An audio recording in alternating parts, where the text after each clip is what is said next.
Anthem, Chapter 3. We, Equality 7-2521, have discovered a new power of nature, and we have discovered it alone, and we are alone to know it.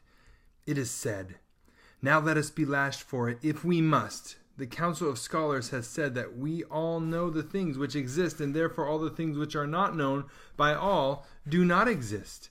But we think that the Council of Scholars is blind. The secrets of this earth are not for all men to see, but only for those who will seek them. We know, for we have found a secret unknown to all our brothers. We know not what this power is, nor whence it comes, but we know its nature. We have watched it and worked with it. We saw it first 2 years ago. One night, we were cutting open the body of a dead frog when we saw its leg jerking. It was dead, yet it moved. Some power unknown to men was making it move. We could not understand it. Then, after many tests, we found the answer.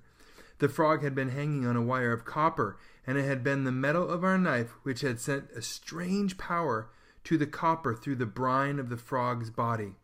We put a piece of copper and a piece of zinc into a jar of brine. We touched a wire to them, and there, under our fingers, was a miracle which had never occurred before, a new miracle and a new power. This discovery haunted us.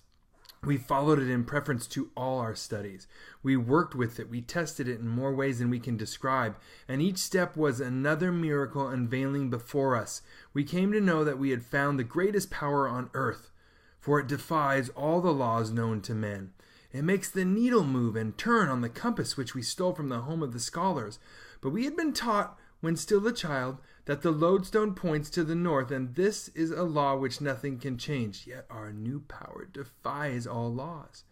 We found that it caused lightning, and never have men known what causes lightning. In thunderstorms we raised a tall rod of iron by the side of our hole, and we watched it from below. We have seen the lightning strike it again and again. And now we know that metal draws the power of the sky, and that metal can be made to give it forth. We have built strange things with this discovery of ours. We used it for the copper wires which we found here under the ground. We have walked the length of our tunnel with a candle lighting the way. We could go no farther than half a mile, for earth and rock had fallen at both ends, but we gathered all the things we found and we brought them to our workplace. We found strange boxes with bars of metal inside, with many cords and strands and coils of metal.